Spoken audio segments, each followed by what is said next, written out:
Okay guys, I said I wouldn't make another video until it had tracks at least on one side or the other, but what the heck, why not just make a few little videos, you know, to keep you up foot by foot on what's going on. Been driving so much lately in the big truck, I hadn't done much to it, but I just told myself Friday that I'm going to finish these wheels this weekend or come close to it. This wheel you're looking at here now, the rear drive wheel, that's not the same. The one I showed you on one of the other videos, that's the opposite one. I just went ahead and built this one all the way. When I started it, I just went all the way on it.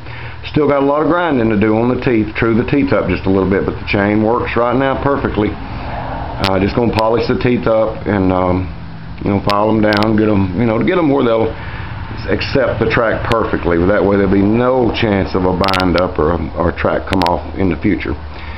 And like I say, they work perfect now, but I just want to just professional it up a little bit. She's starting to look good. I tell you, this is a job. I tell you, I bit off a big mouthful on these wheels right here, making them wheels. Them are tough to do, buddy. I'm telling you, you know, it'd be a lot easier to have bought them aftermarket. I mean, you know, bought them off the shelf, but they don't make nothing like this off the shelf. Not that I know of. And you probably couldn't afford them if you did. There's the first wheel over there I made. See, it's only got the 7 teeth on it. Got to add 7 more. Still got to grind it, clean it up, paint it. You know, these are still just rough cut versions. Watch how true that bad boy turns. True as a bell. You put it in gear. Put it in gear. And just to do it like that, you'd think, man, that can't work. There ain't no way that's going to work. But if you hold this one over here, if you hold this one here still, put your foot on that and hold this one, it'll still turn. You can turn them both forward at the same time. So when you brake, when you hit your brakes, hit the left brake, it's going to turn to the left. Hit the right brake and turn to the right. Like I say, I made these, you know, cut the bolt pattern, you know, used a bolt pattern from an original Cub Cadet wheel, some spares I had. I didn't butcher up my real Cub, you know, my original Cub down at the back of the house. And I'm finding out, but, you know, in one of these videos I said I've decided to build this bad boy from the ground up, be about as easy. I was wrong. It's turning into a venture right here. I've been wrong before, but normally this thing, buddy, when you build one from the ground up, you got your hands full. And just think, I've still got to make another whole length of track. And that's tough. Well, alrighty. But we're getting there. You know, there's some of my wheel pattern, you know, my metal that I've cut the teeth out of. Had to add the teeth. These teeth here are added manually. And that tooth wasn't there. That one wouldn't, that one wouldn't, that one wouldn't, and so on.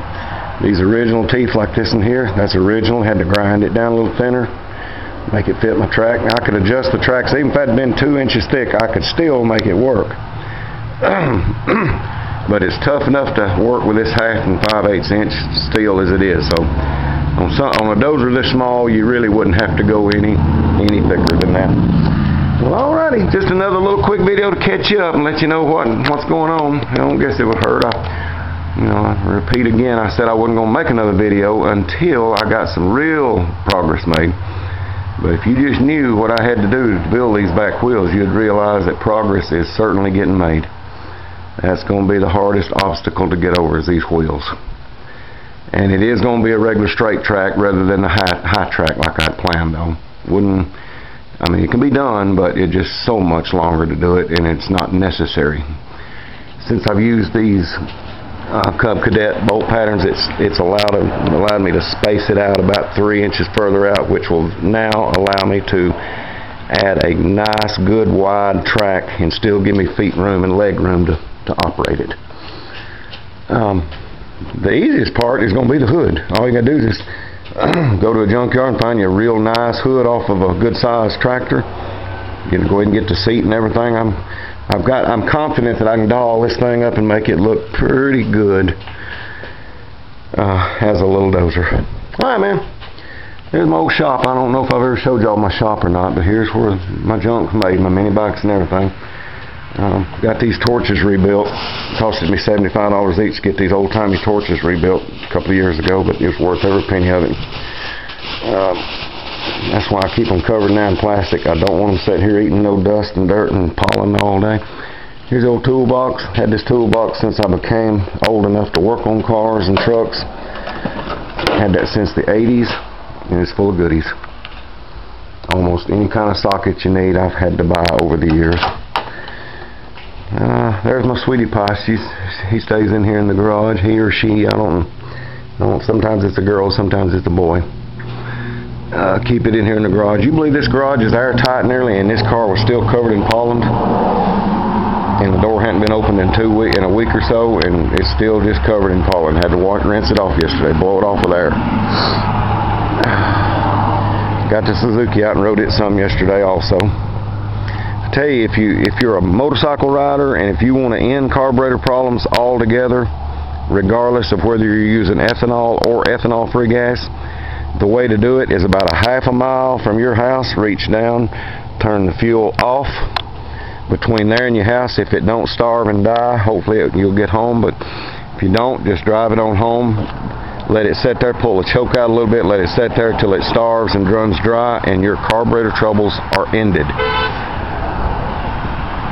Somebody blowing there, waving, don't know who it was. Your carburetor troubles are ended. Next time you go to crank it, I don't care if it's 6 months down the road, turn the gas on, choke it. It'll turn about 5 or 6 or 7 times till the carburetors fill up, and it will crank and run perfect. I'll never do it any other way again. And that is a surefire, sure enough way to end carburetor problems. Alrighty. Back into the shop.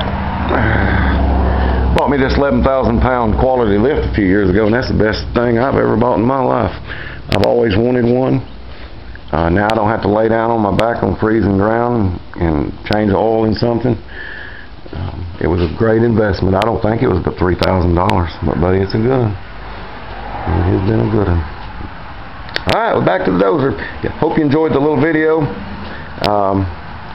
Hopefully this time, really there's nothing else to make another video on this time until I get a front wheel put on and some tracks put on it.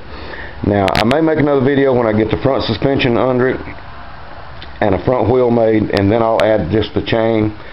Probably make a video then, and then maybe another video when I get the other side made. Then afterwards when I add the pads and cleats. I'm getting excited about this. I believe this little thing going to actually be capable of doing some work. Y'all have a great day. Hope you enjoyed it, and just keep up with me and follow it, and hopefully by about midsummer I'll finish it up. Adios for now, guys, and have a good one.